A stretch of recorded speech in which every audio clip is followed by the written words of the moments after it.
Welcome to Strength Chat Podcast, presented by Kabuki Strength. Introducing your hosts, Chris Duffin, the mad scientist of strength, Rudy Cadlow, mature athlete and coach, and the wizard of training himself, Brandon Sen.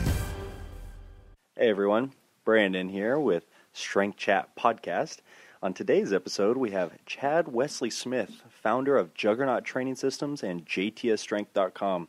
We talk a little bit about Chad's athletic background, what motivated him to switch from shot put and throwing events to strength sports and strongman. And we get into more of Chad's own personal philosophy on programming, training for athletes of all levels of qualification, velocity-based trainings mixed in there a little bit, and many other interesting strength nuggets. Welcome to Strength Chat with your host, the mad scientist of strength, myself, Chris Duffin. To my right, our mature athlete and coach, Dr. Rudolph. And to my left, the wizard of training, the very tired Brandon Sen. Actually, in fact, we're all like, this is the whole podcast panel is like beat this week, by the way. So It's been an interesting week for us. We had our largest KMS that we've done because we did it at our home base. So we had some extra coaches and extra space. So we had 75 attendees over 3 days straight. And a lot of people don't realize it's long a full days. 3 days. Like, we don't. A full 3 days. Yeah, they run long. We hang out with people afterwards. It's demanding. And then what did we do right after that? Oh, I went to the hospital, and you guys got on a plane to L.A. Yeah, then the very next day. Yeah, the very next day. So we had 6 days in a row. Yeah. So Brandon, Brady, and Brandon, Rudy, and Brady, who's occasionally sometimes on our podcast, he's on our coaching staff, all flew down to L.A. and spent 3 days doing the exact same thing over again for a private seminar for the strength and conditioning staff for the L.A. Dodgers. Yeah. So that was work, but it was fun too. Yeah. It was really was it fun? I couldn't imagine a Absolutely. sports fan like you're wearing. What's your sweater? Dodgers. That, okay. Dodgers. Rudy did not enjoy that at all. No. It was like I grew up a Dodger fan. I grew up in the shadows of Dodger Stadium. It was like a Benjamin Button moment where Rudy just regressed to a child as walking through the stadium. Every implement he could touch, he'd get on the phone and, hello, yes, this is Rudy. we went out to the field and we snuck out onto the field after the first night seminar because it's kind of like the airport. Once you're in, but there's no security around the actual premise. So we saw the entrance to the field, and Rudy goes, "Here, hold on," sprints out to the mound. And he goes, "Hey, take my video," and proceeds to did my best Don Drysdale impersonation out there. It was hilarious. We stole some bubble gum, so that was good. With the double bubble. I don't think they have any cameras there, so that's good. Yeah, but there might be a recording here, so just. Oh yeah. You're gonna get they won't watch. They're going to miss That's one okay. piece of double bubble. They treated us very well, though. It was a blast. It was really cool to see the inner workings of a stadium and a staff and kind of their. How they interact and things like that. So very cool. Yeah, and I missed it because I was in the hospital. Tell us why you were in the hospital. And Tuesday morning, little baby Isla, my third child, was born, and she's absolutely gorgeous. And everybody says that about their kids, but this one is well, and gorgeous. she is beautiful, So. and thank God she looks like her mother. That's probably valid. Isla Rose Isla Rose might be a powerlifter though. She was 9 pounds 5 ounces. 9 pounds 5 ounces with a head a cement block head 3 inches larger than a normal baby's. So she's. I warned her, because all my kids. I had a massive head. Yeah, you still do. It's a family. I know. You can ask my mom, and she says it's this size when I came out. Like, my body grew into it. The poor woman. She will swear up and down that my body grew into this head. Well, almost grew in. That's why I took up powerlifting, is to try to get my mass to fit my head. So. Take advantage of that giant head for leverage sake. Yeah. Well, congratulations again, Daddy. All right. Yeah, so anyway, great. You guys flew in last night. Obviously, I've got tons of sleep going on myself, so we're primed and ready. So we might have to rely a lot on our guest today. That's what he's here for. Yes, absolutely. So I'm really excited about our guest today. So we've got Chad Wesley Smith. He is owner and co-founder of Juggernaut. I expect most of our audience knows who Chad is. Two-time collegiate champion competing. What were your throws? I know you did track and field. Yeah, primarily a shot putter. Also, hello, congratulations on the daughter, Chris, and then just the regular by myself type of founder of Juggernaut, though, not a co-founder. That's what I thought. That was going to be my follow-up. Who was the other? Did I say co-founder? Yeah. I'm so used to introducing Rudy. I swear I remember myself saying founder. By the way, so. Now you're floundering. Primarily shot putter. I threw in college 19.46 meters. I think 63 feet 10 inches. That's a big. And then 1 year competed as a post collegiate and threw 20.00 meters, 65 feet 7 inches. Nice. Yeah. And then Chad has gone on to perform well in both strongman and powerlifting, being one of the best strength athletes in the world. And on top of doing that, founded Juggernaut. I got it right that time. I remember it right both times, but which has grown to be a large player in the strength and conditioning field, producing both content as well as educational content as well as coaching services. And it's great to have you on the program today, Chad. So, well, thank you. Thanks for having me. Where were you in college, Chad? Just for our listeners' sake. I started out at the University of California, Berkeley, Cal Golden Bear. That's where I initially went on a scholarship as part of the #1 men's recruiting class in the country for track and field. But as many of my fellow teammates, I ended up transferring away from there and finished my school at Concordia, not Concordia, Oregon, though, not your neighbors up there, but Concordia, California in Irvine, which is actually my hometown. And there I was coached by Len Blutrick, who is my same coach. Same guy who coached me in high school. Nice. Yeah, and he also coached his son to the '92 Olympics in the discus. Yeah, so did you grow up in California? Yeah, Orange County, born and bred, my whole life minus 2 years in Berkeley. Yeah. Well, we've got actually one of a friend of yours training at our gym, another Olympic hopeful in the throws. Yes, Jared Skirmans, right? Yeah. He is an NAIA small school guy as well. Much better discus thrower than I was, but he never beat me in the shot put. So, but sure to pass that on. He was a year behind me in school. So when he was living down here at the training center, we got to catch up and spend some time together. Good. So that's a good launching point for today's discussion. I mean, you've competed at a high level in a number of sports, and I know that the strength training associated with each one of those may have some level of differentiation. And tell me about your experience, learning and growing in that, and what are some of the things that are key in making those changes from like a pure barbell sport athlete to using those principles to train for a shot put or discus. Yeah, so I've written my own program basically my entire athletic career. Starting when I was 14 years old when I started lifting weights. We didn't have a strength coach or anything at the high school, so I was just looking on what was a much more sparse information available online. Would have been back in 2000, trying to teach myself how to train and did a lot of stupid things as any 14-year-old would, but fortunately did a lot of good things, I think, as well, probably because my natural talent was towards sprinting and jumping and squatting and power cleans and that sort of thing. I didn't get too caught up in the curl and bench every day world of 14-year-old lifting. And something that being from a beach community, I think you would want to work on those biceps a little bit. Yeah, I actually regret a little bit not having more of a bro bodybuilder time in my life. I was always bad at it, so I just never liked doing it. But in that, I was always very eager to learn and never afraid to ask coaches questions. So even though I had a great coach my junior and senior year for the shot put in high school, he was actually a coach at a college, so he wasn't with me at most meets.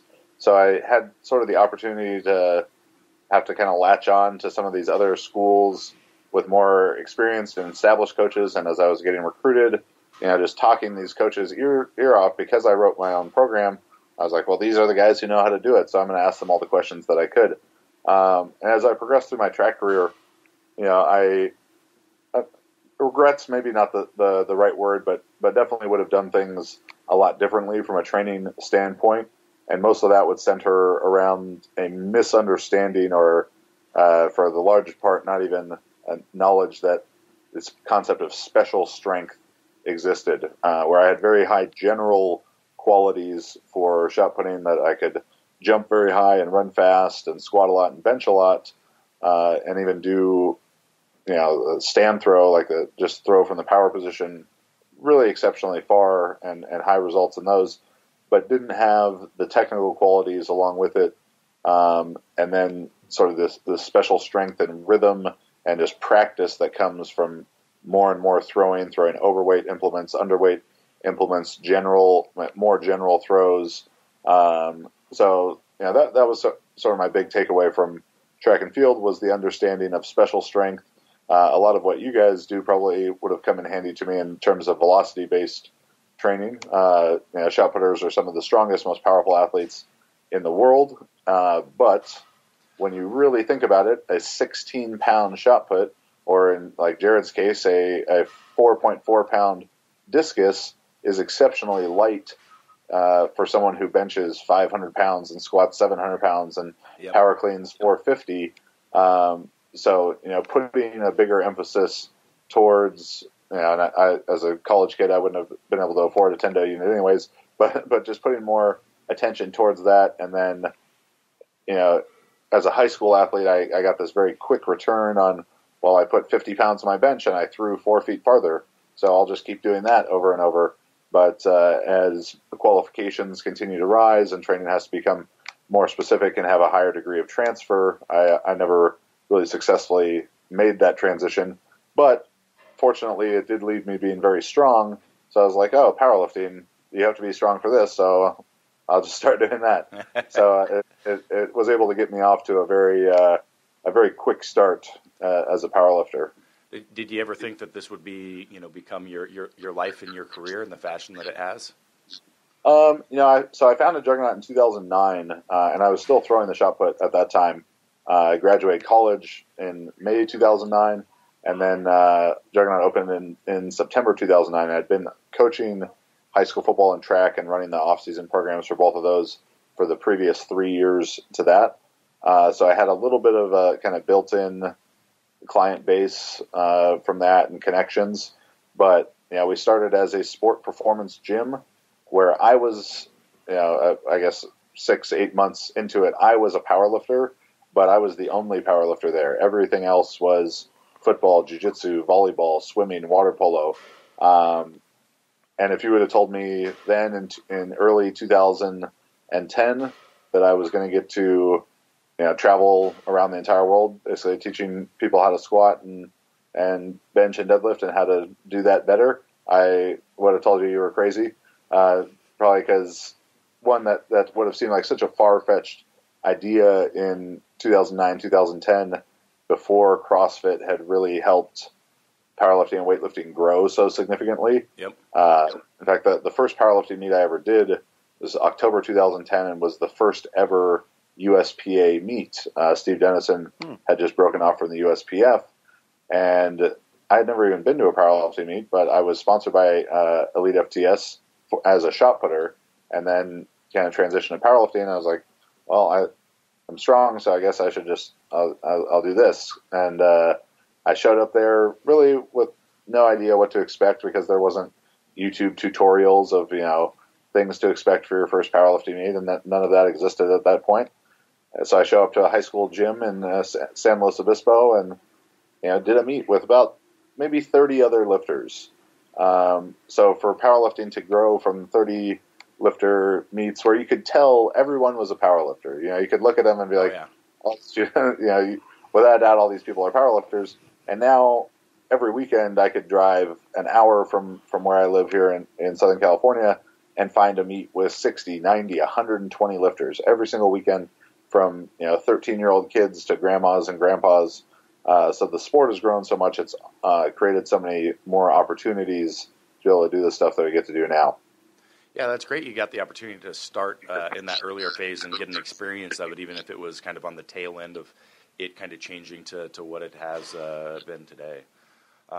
As a side note, just really quick, I mean, I think it's interesting. You mentioned of the velocity with throws, in the throws programming, and yeah, I mean, just we've worked with a number of throws people. The two easiest people to reference, one is Jared, who and then the other is Reese Hoffa, who both use VBT or have used it at portions of their training. And the discussion on the impact it has, like I said, that same thing. Like so many people outbench them, but they outthrow them, and they don't work on really increasing that max bench. They're working in specific ranges, trying to maximize that performance. And yeah, and it was a chart that I saw about Reese, created by his coach Don Babbitt, who's just a fantastic coach, incredibly cerebral guy about what he does.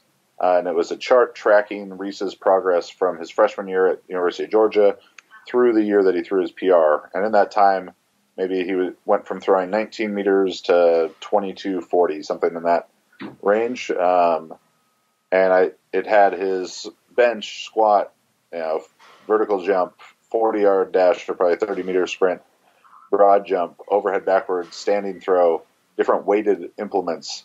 And I looked through this chart and I said, I'm better at every single one of these than Reese Hoffa, except the one that matters, the one that was actually important. Exactly, yeah. And anybody that's met him, I mean, he doesn't have the leverage either that a lot of the throws. A lot of guys are much taller, long arms. Like he's not out there as far as everybody else when that launches. So yeah. So that was a big kind of changing point for me.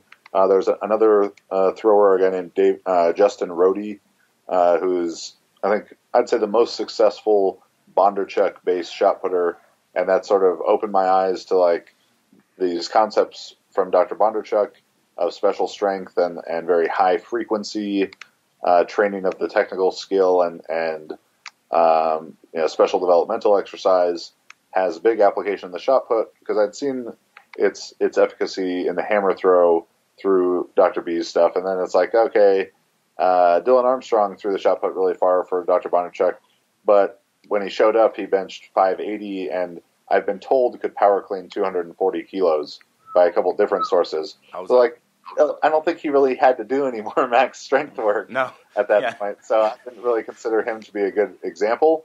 But Justin's progress and then seeing that kind of information about Reese really opened my eyes to, there's a better way to do that stuff. And the velocity-based things can be a great tool because, and even in talking to Justin Rohde, he's just talked about benching 275, 315, moving that as fast as he could. Mm-hmm. And even that is very, very heavy compared to a 16-pound shot put. Yeah.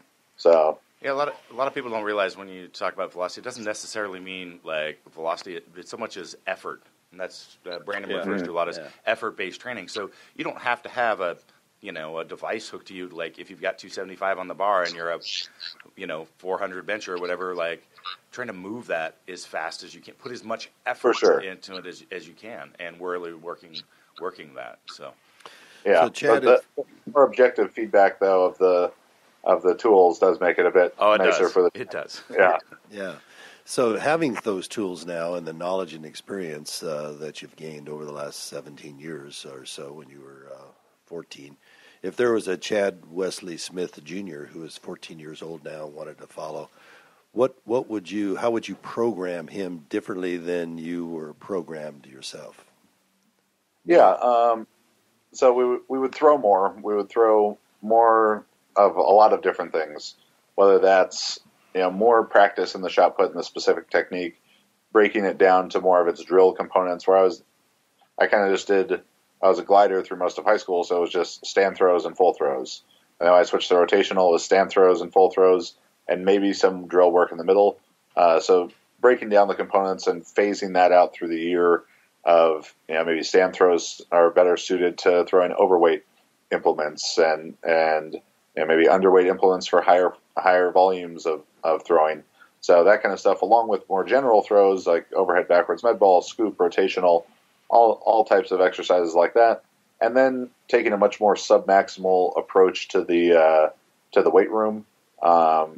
It's, I think, funny for people to think now, as I'm maybe one of the more noted West Side critics that there is, but I was just getting ready to ask you about your conjugate-based training system in the next few questions. So yeah, I was from I'd say my sophomore year of college through really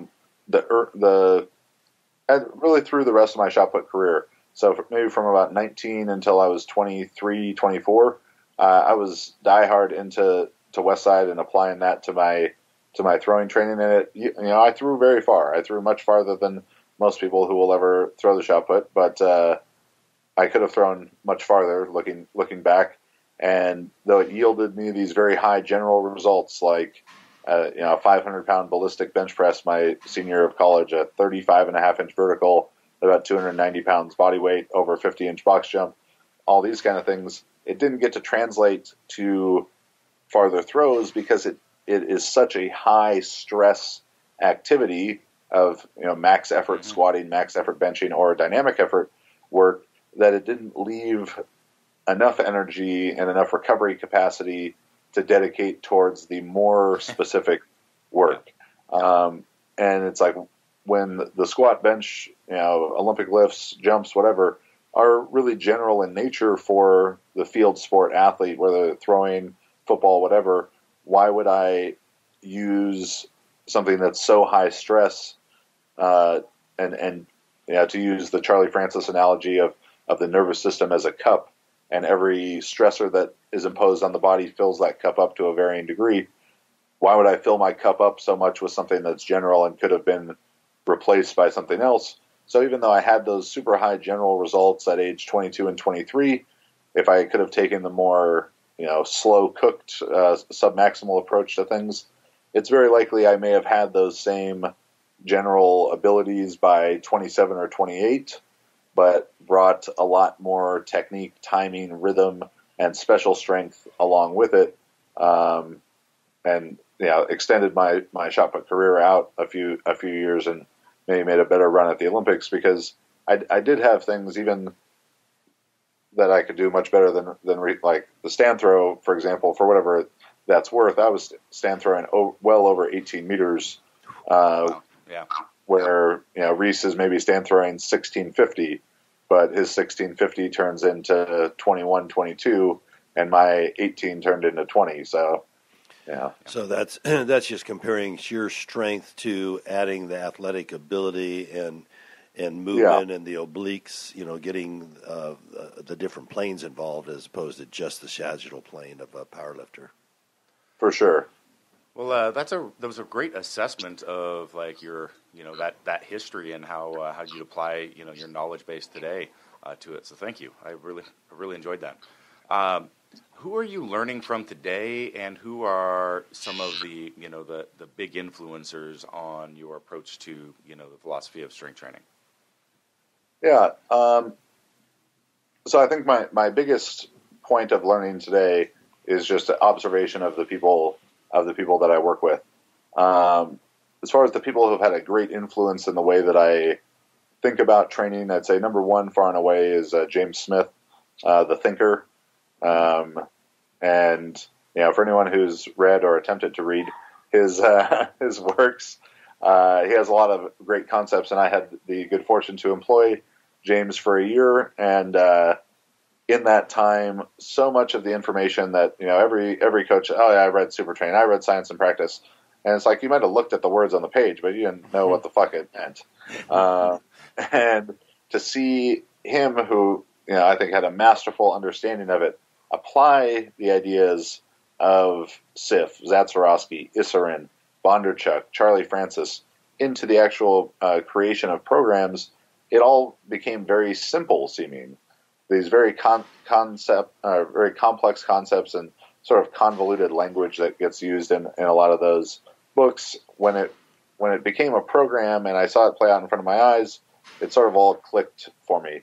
But most of my influences, I'd say, have come from outside of the powerlifting world. I think that track and field coaching particularly tends to be very far ahead of the curve in terms of training, weightlifting as well, probably ahead of powerlifting. So yeah, James probably number one, Charlie Francis writings and Dr. Bondarchuk writings. A coach who's up in your guys' neck of the woods now, Dave Dumble, was formerly the throws coach at Arizona State University when I was competing, but now is at Oregon State, and has a tremendous history of athletes he's coached, and arguably probably the best ever collegiate throws coach.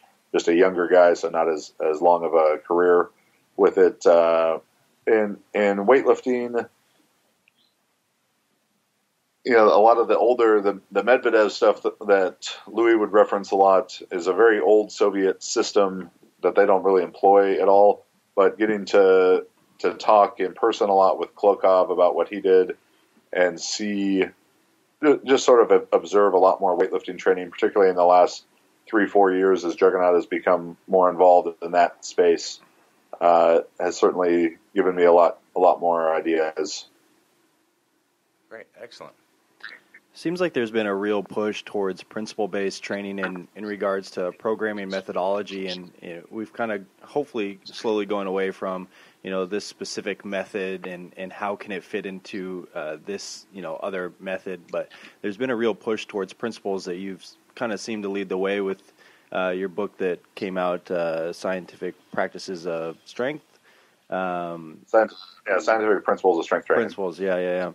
What do you think are some of the most overrated things that are going on right now, specifically in the training of powerlifters? It seems that most people are going to fall into one of two, maybe one of three mistakes. Let's say one of two. They're either going to tend towards, in the terms of intensity and volume, really far to one side or the other, and in terms of specificity and variation, really far to one side or the other. So I see very commonly in people who imply more of a DUP type of training that they wear their volume like a badge of honor, and it's just how much work can they do? How much can they possibly survive from? And while volume is incredibly important in driving hypertrophic and strength adaptations, they and this isn't to condemn everyone who's doing this, because there's a lot of really strong people who are very successful as athletes and coaches, but I see too commonly them doing it too close to competition. Where a week out, 2 weeks out, you're still seeing sets of 6 and 8 being done. Maybe even 4 or 5 days out, you see a guy doing 5 triples at 80%, something like that. And because I think it's even more prevalent, the DUP training more prevalent in the USAPL and among the natties, that they, if I was to say that to them, they'll say, "Well, you just don't understand because of drugs. It's we can't taper as long because we're not on drugs. We're so sensitive." Yeah. Yeah, that will lose their fitness, but it's like a double. They're wrong on both accounts. Like they need more time to decay. Yeah, you won't recover as well. They need more time to decay their fatigue, and so that gets pretty common. The too much volume crew and their.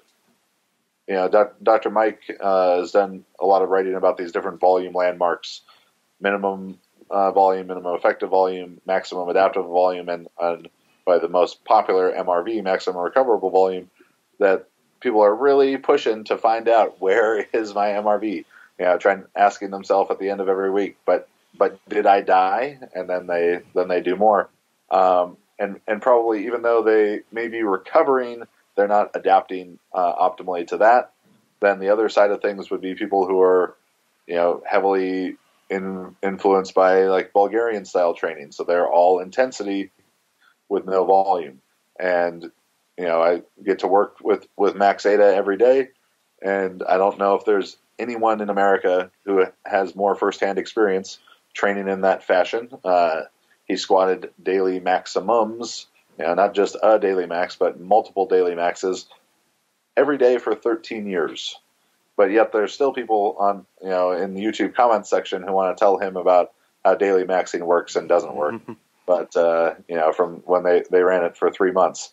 And so to have someone like him who's done all that stuff and done it well and been exceptionally strong, 270 kilo at 90 kilos body weight with that, and still not coach people with it and still not say that it works, that it's the optimal thing. I think that's about all the evidence needed there, but people, they still want to do it because it's going to give them a very fast return.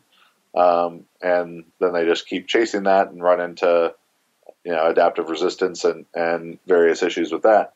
And then the other side of things, kind of going right into with the Bulgarian stuff, that's usually going to be the too specific crowd that they just want to do the competitive exercises and no variation, whether that's variation in the exercise that they're doing or variation in the loading strategy. People who are just living all the time down singles, doubles, triples, never, and I see this a lot. Marissa and I tend to have a good chuckle to ourselves because we see her competitors do this quite often, is that they're almost seem afraid to ever get away from testing their strength every week, every other week, multiple times per week, and employing some different phases, for hypertrophy, for just higher volume sets or more reps per set, for the sake of not always doing singles, doubles, and triples to give their joints a break. So I see that being a very common problem. And then, you get the West Side people on the other side of that who do something different every single week, or never practicing the movement. Yeah.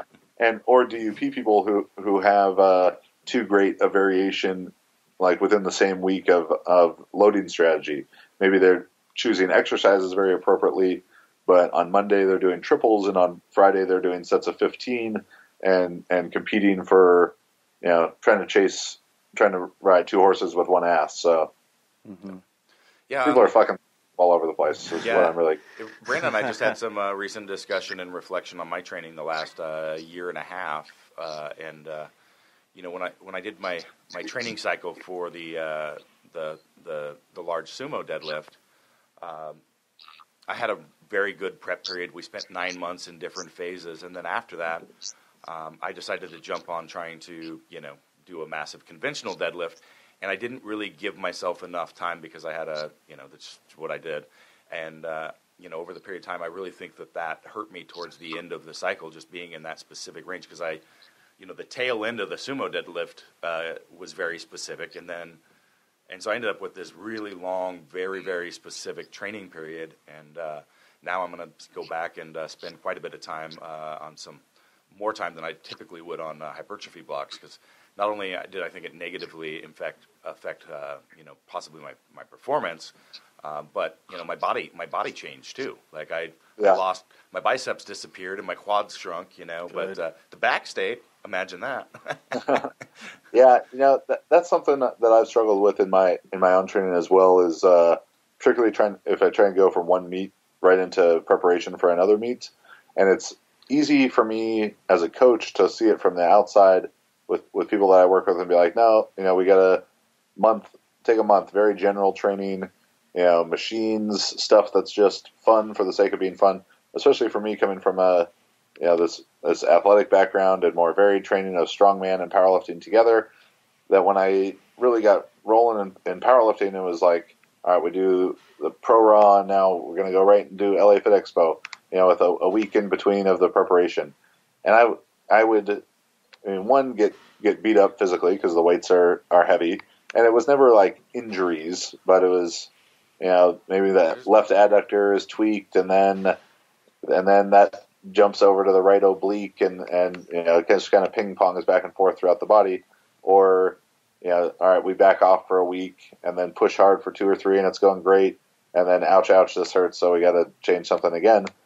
Rather than, so I ended up being forced basically to take these 2 separate times of like extended, very general training, just fun training, and I think a lot of the most sound, most principled, specific training is not always fun.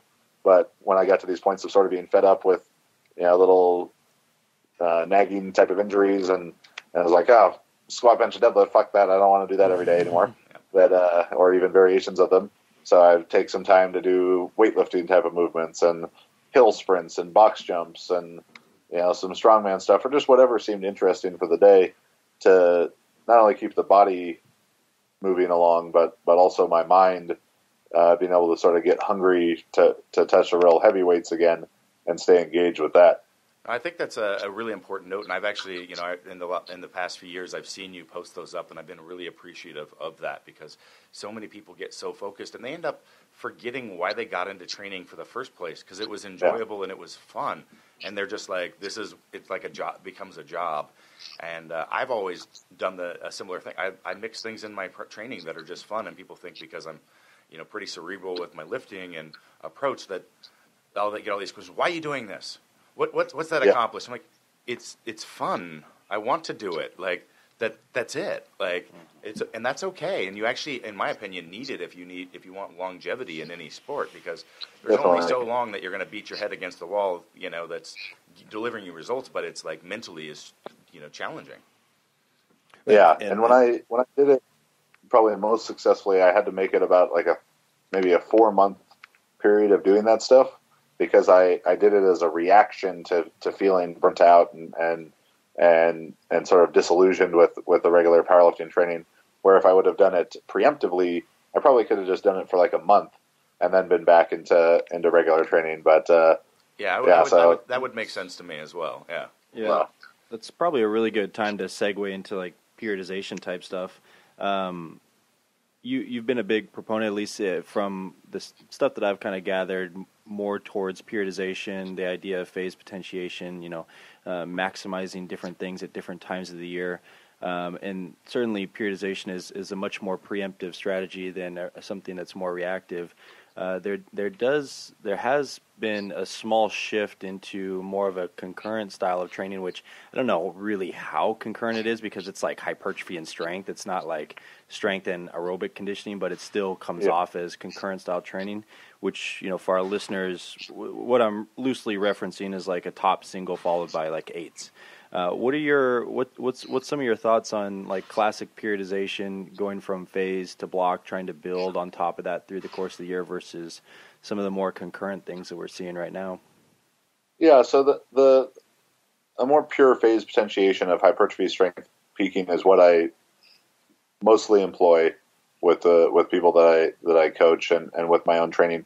Though when it gets mixed together a bit more, I have times when I do that. And like Marissa will do a little bit of that in her training specifically for the squat. And most of that was an adjustment because of more psychological reasons, maybe more so than physiological reasons. And I'm going to find that maybe more with female athletes who, if they stay away from a heavier weight longer, or get a bit more intimidated by it, or feel more uncomfortable with it as they come back from another phase, or where Marissa would really excel and continue to improve in 3, 5, 8, 10 rep maxes in the squat, but it wasn't having a correlation to a maximum single. So we started employing more singles throughout a hypertrophy block, and they're not heavy. They're not truly maximum singles by any stretch. They're very planned out and strategic in that maybe in a 14-week meet prep through hypertrophy, through a 4-week hypertrophy and 4-week strength block, and then into the peaking with deloads in between, maybe where she squatted 330 at 114 in sleeves. We'd start that at the first week of hypertrophy, she would do 286 for a single and then drop down for a bunch of sets of 10. And then the next time, 292 for a single and then a bunch of sets of 8. And then into strength, 303, 6s and 5s to follow it. 308, 4s and 5s to follow it. And then, so we'd be she would have touched 308 heading into the peaking block so we can make a smooth transition into sort of 313, 319, 320, 325 type of stuff. So that's created a smoother transition for her, but I do think that stuff tends to be more psychological in need than it is physical. Yeah, that makes a lot of sense, and I've kind of found that too. But it also seems like with the classic periodization type model that the guys who are doing the singles followed by 8s and 10s, that's really just another form of maintenance style loading, and it's not necessarily something that they're looking to improve in that single. So I don't really know how concurrent it actually is when people reference that. I think it's just I think that's the other side of phase potentiation, right, is maintenance style loading, which you probably have to have in some fashion. And then getting into those strength blocks where it's a single followed by a 6 or 5, I mean, it's definitely getting closer to strength quality. So at that point, that's like the thing that's potentiated. Is that, do you find that you're kind of doing some of the same stuff in terms of maintenance loading, or what are your thoughts about that? Yeah, and I think that a common criticism of a more phasic structure, which is very linear in nature, and certainly something that Lewis Simmons would say, is that you're always moving away from the previous qualities that were being developed. But I would say that that's only going to really be an issue if it's done improperly. So if hypertrophy training is too light, that it doesn't satisfy that overload concept, and that someone is maybe actually training more for muscular endurance than they are for hypertrophy, and they're not creating the smooth transition from phase to phase, then it could be problematic. Or if the strength block is insufficiently voluminous to retain the hypertrophy developed from the previous phase, that could be problematic.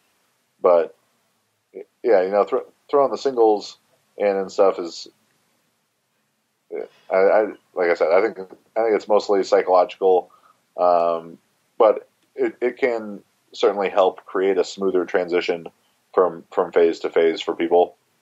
Yeah, that makes sense. Another thing that I saw you post, I don't remember when it was, I think it was a while ago, but your views on structuring training loads and working backwards from the meet. Do you do that with everyone, or do you save that for your more qualified guys, the guys who are going to do just about anything it takes to hit those numbers? Yeah, it's pretty much just gets reserved for the people I work with on the most closely. So like with Marissa's training, we're saying we got to lift this at the meet, or we want to lift this at the meet. We need to do this in training to set that up. And I've been very successful in just sort of predicting her weights all the way working back. But once the program and the system kind of gets established for these guys, whether it's her, Brandon Allen, Steve Gentili, once they kind of have their program, and their small nuanced tweaks within that, once they've gone through it once, and it's like, well, that worked, so let's just do that again with 5 pounds more here and 10 pounds more there. And so then the weights become very easy to predict and see how it's going to translate to the result. Sure. And how much autoregulation are you doing with those guys, or even other people who you're not working backwards with? Yeah, so a lot of times what I do is I just give them a range for the day. Some exercises I'll include sort of maybe a weight range and an RPE for them. And we're being more specific in picking exact weights for their heaviest sets. And I sort of have 2 undulating strategies that I employ. More beginner lifters, I think, we can tend to just linearly increase, 8 RP, 9 RP, 10 RP, 3 weeks in a row, deload, do it again with different reps. But with my more advanced female lifters, higher intermediate male lifters, or advanced smaller weight class male lifters, a lot of times we'll do a 4+1 paradigm, and in that, like week 1 and 3 would be heavier deadlifts, 2 and 4 heavier squats. So it just sort of undulates the intensity through that. And on their heaviest workouts, that's where we're picking more specific weights, where they're going to go to whatever rep max it may be. So the lower workouts on either a second workout that week or on the off weeks, a lot of times I'll just give them a range, and they can work anywhere within that range based on how they feel that day. Just as long as it's within the range, I'm fine with it. And then for the bigger, more advanced guys, the way I set up my own training is with this high, medium, low strategy. So like in a 3 week mesocycle, I would go in the squat week 1, Monday. I would have a low squat workout, and then Friday medium, Monday high, Friday low, Monday medium, Friday high. So the high workouts, that's where we're picking the specific number. The low and medium, giving them a range of, whether a percentage range or just writing out the weights as a range, and maybe even a range on volume as well. So maybe it's going to look at 4 to 5 sets of 6 reps at 480 to 530. Anywhere in that range is fine. Keeping in mind for them always that with every time they go to the top end of the range, if they do 5 sets of 6 at 530 within that example, they're going to generate a little bit more fatigue and feel a bit more run down for the next workout.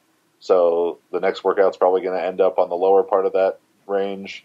And I think that helps us create direction and predictability to their training that allows for a more effective peaking strategy, because through the course of the training, we can sort of figure out, all right, this is how you respond.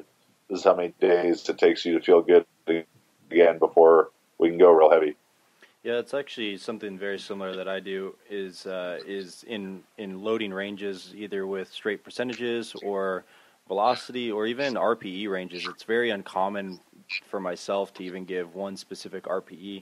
I think the biggest reason that I've kind of fallen into that is subjective regulators like that tend to take a lot of skill to implement correctly. Yeah. And if you're not giving that individual enough time to develop that skill, then it's probably not the best thing to use. So I found that using those loading ranges gives the athlete just a little bit more freedom too, which can be nice, especially once training gets really difficult. If they want to work a little lighter, do it. If they want to work a little heavier, do it. But it also seems like, go ahead. I was going to say, I see a lot of beginner lifters whose own enthusiasm kind of does them in with RPE, because they're not able to effectively assess it. Whether it's they can't assess it by feel or by watching the video, and maybe by watching the video it would be too late to have assessed it anyways. And they start calling things that were 10s 8s and sub 6s. And they in doing that too intensely load maybe some poor movement patterns, and that can lead to injury, just a lack of development. And Mike Tashir, maybe the most noted sort of RPE proponent, maybe kind of the godfather of RPE based training in my eyes. I would say he doesn't even do RPE; he does RE. Because if you got a tendo on one side of the bar and a gym aware or whatever on the other side of the bar, and he's over on his computer after every set looking at the numbers and looking at the graph of everything, it's like there's no perception about that anymore, because he's got so much data. That's a pretty built good up. point. That's he objective, knows not subjective. And that's even stuff with velocity based training. Where like Blaine Sumner says that he can predict very accurately now based on velocity of submaximal weights what his current max is at. That's great, but it's specific to him and his own data that he's collected over hundreds of reps and months and years of doing that. For someone else to try and apply those numbers to themselves, probably maybe it would be close, but it wouldn't be as accurate. So There's a fair bit of variability there from lifter to lifter. Yeah, we found so.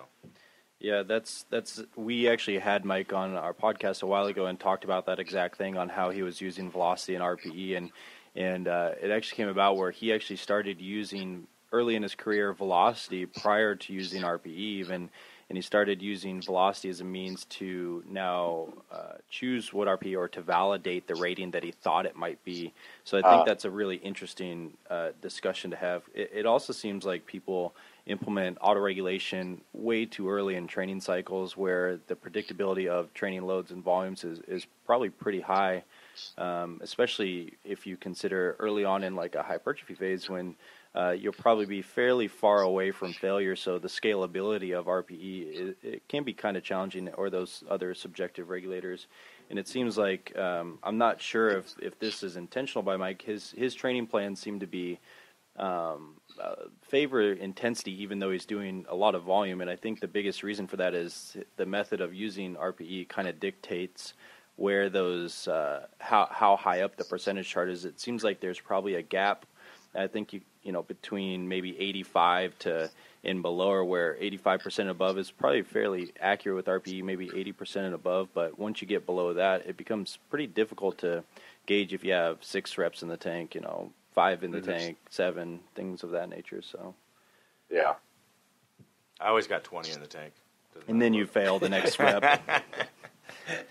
I'm not really good at subjective measures, by the way. So. Well, it seems like, it seems like regardless of the validity of these auto-regulation tools, it seems like it's almost best to fit it to the individual too, and how aggressive of a lifter they are, or maybe how cerebral they are, even how experienced. Yeah, experience is a big deal. For sure. I think movement quality plays into a lot of these too. So repeatability too of the form. Repeatability is super important for velocity. If you're not repeating your technique, then you'll see that come up in the data, and it can throw off things. Wouldn't you have the same thing though if you've got repeatability with movement issues? Wouldn't that come across in your RPE as well? Because all of a sudden, if you get out of the groove, like that weight's going to be a lot more a lot heavier to accomplish. So. Yeah, no doubt. I think the over-reliance on the objectivity is what gets people in trouble there, because if they simply see the number and they don't have a process map for determining what to do after it, then they may just instantly lower or raise the load when they shouldn't have. Really good example is if someone cuts a squat high and comes out 0.05 faster, and they bump it up 10 pounds and 20 pounds, and then they miss. That's those are things that I see somewhat frequently for those that are lesser experienced with actually consuming the data provided by those measurements. So, Chad, you mentioned earlier about the variability between some of your female lifters and lightweight men and heavyweight men, and how you would adjust the programming. This is sort of a selfish question, and for myself and some of our what would you do for mature lifters? For master lifters, in terms of frequency of training or percentages of 1RM. You may not have experience with a lot of masters lifters, but do you have an opinion there? Rudy, maybe you should give him his age, just your age. Maybe you should just get into the open class. Maybe so he knows what he's working with. I could probably compete in the open class at silver meets now. No, I'm a 65-plus-year-old lifter. Yeah, the masters, and this is a question that I get a lot, and it's a very tough one to answer specifically. Besides just saying less, they're going to do a little bit less of all of it. But the thing that makes it tough is there's such higher variability in training history for the masters lifter. Marissa is a masters lifter. She's 41 years old and is also the IPF Open World Champion and World Record holder. And she's trained, at least 4 days a week, every day of her life since she was 17. And before that, did gymnastics 4, 5, 6 days a week since she was 7. So what her training is, so if all we looked at was age, it would be a mistake, because other 41-year-old 52 kilo class females are going to have a much different training history. And the same thing is going to be said for Dave Ricks. If I was to be like, oh, well, he's 58 years old, and you're 58 years old, or not you, but someone is 58 years old, you just train like Dave Ricks. And of course, these are extreme outliers probably. But looking at the training history is going to be the most important thing right off the bat in assessing that athlete, because what their work capacity is going to be so heavily influenced by that, and probably their recovery ability as well. So giving a more specific answer than they're just going to have to do less than they would have 10 years prior, 15 years prior, 20 years prior is a bit tough. So I'm reticent to give like a specific recommendations really for athletes at any level of like frequency or anything. But I would say that masters lifters oftentimes I think will have a higher like undulation from one session to the next. So if you were to squat twice a week, a primary session on Monday and a secondary session on Friday, that compared to a lifter of similar qualifications who's 10 years younger, 20 years younger, the second session is going to need to be much smaller or adjusted, to be more belt squatting or leg pressing or something as the secondary session compared to someone who is younger, a higher recovery capacity, and could squat on both of those days and not have to have as an extreme of changes in volume or loading. Yeah, that is parallel with my experience, and it just takes longer to recover as you add the age to the body, for sure. Brandon, I think we're totally. I think we're getting close to an hour on the podcast here, so might want to think about wrapping it up. Has anybody got any last important thoughts, questions to roll through? When are you going to compete again, Chad? Oh man, I don't know. I actually don't know if I will at all. This morning before I came on here, I trained jiu-jitsu. I went to the park and did some jumps and med ball throws and sprints. And I'll probably lift later, but I'd definitely say the next thing I'm going to compete in will be a jiu-jitsu tournament, probably in February or March. Can we see you and Mike and Dr. Mike go against each other? That'd be nice. Dr. Mike and I have rolled with each other a couple times now. He was out here last week. He has like a professional fight tomorrow, so I trained with him a little bit for that. He's been training maybe 5 or 6 years, and I'm on 5 or 6 months. But we've talked about a jiu-jitsu match, where we just bet the companies on it. So, I like it. Periodization. I'm not getting in on this one, by the way. put something at risk. Don't worry. That's I'm your not famous getting high You school are wrestler. not allowed to rest kabuki strength on but your jiu-jitsu skills. Chad's got a bit of size on me, and I don't know MMA, any sort of jiu-jitsu, just wrestling. Yeah. So I'd say as far as competing in powerlifting right now, I'm just trying to train consistently and be strong and be strong more for jiu-jitsu than for powerlifting. But I love lifting and want to do that. And I'd pretty much say if there's a powerlifting meet that I see and I'm 6 or 8 weeks out and I was like, that sounds fun, then I'll sign up and kind of point my training towards that for that time. But I would be surprised at this point in my life if there's any time if I am specific to any one goal. I might do a powerlifting meet, but I don't know that I will be a powerlifter. If you get what I mean there, and I may do another strongman contest, but don't foresee being a just solely strongman competitor. So I'm just kind of doing what sounds fun and interesting to me. I was going to say, it sounds like you're just having fun with training, which has kind of been part of the theme of today's show. Yeah. So it's good. Yeah. So I'm pretty sure most of our audience knows how to find you, but for those that don't, can you tell them where to find you at? Yeah. Social media, website, all that good stuff. Yeah, so our website is jtsstrength.com. We're really, really putting a lot of effort in towards our YouTube. That's just Juggernaut Training Systems on YouTube. We usually will have 2 videos a week on there, plus the video edition of our podcast, the Jug Life podcast, which they can find all over different platforms and at thejuglife.com. And then they can follow along on Instagram, myself at Chad Wesley Smith, or our company page at Juggernaut Training. Excellent. Well, it's been an absolute pleasure, talking with you today about training. So yeah. And as always, for our listeners, if you're interested in coaching or human movement, head to kabukistrength.com and we'll get you fixed right up. That's right. All right, Chad. Thank you so much for chatting with us today. It was a great time. Nice pun. Thank you. Yeah, very well. I'm sure he's never heard that before.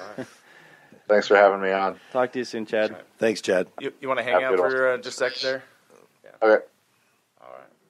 So if you want to let Marissa know, I shot her out an email a few days ago. Okay. To get her on there. No disrespect meant by emailing you about contacting her about the podcast, because we were just emailing about that, and I didn't have her in Oh, my yeah, email no system. So, but we'd love to have her on the podcast. So, yeah. And then you guys got anything else? Nope. All right. Hey, Chad, you're down in Irvine, right? Yeah, I live in Costa Mesa, but I grew up in Costa Irvine. Mesa. Yeah. So we're working on a venue for a seminar sometime in March, and just wondering if you have any ideas for venues that might work for us to put on a seminar, 50 to 55 people or so. I checked out Metroflex in Long Beach. Yeah, it's like a shithole. Yeah, it was. I wasn't too impressed. Yeah. I'll shoot an email over to Chris with the contacts of these guys at a place called Iron Club. Okay. Oh, that'll be a good for you. That's where Darrington's training at right now. Okay. Yeah. So I guess Darrington could give you the contact as well. Shoot Darrington a message and ask him if it'd be that'd be a good spot. Great. All right, Chad. Thanks so much for joining us. No problem, guys. We're off to the American Open today. Excellent. Time to do some weightlifting. If you ever need any assistance with any equipment or anything, give us a holler. We can cut you some deals and help you out. So, Cool. all right. Sounds good, guys. Have a good one. See you, Chad. Bye. Bye-bye.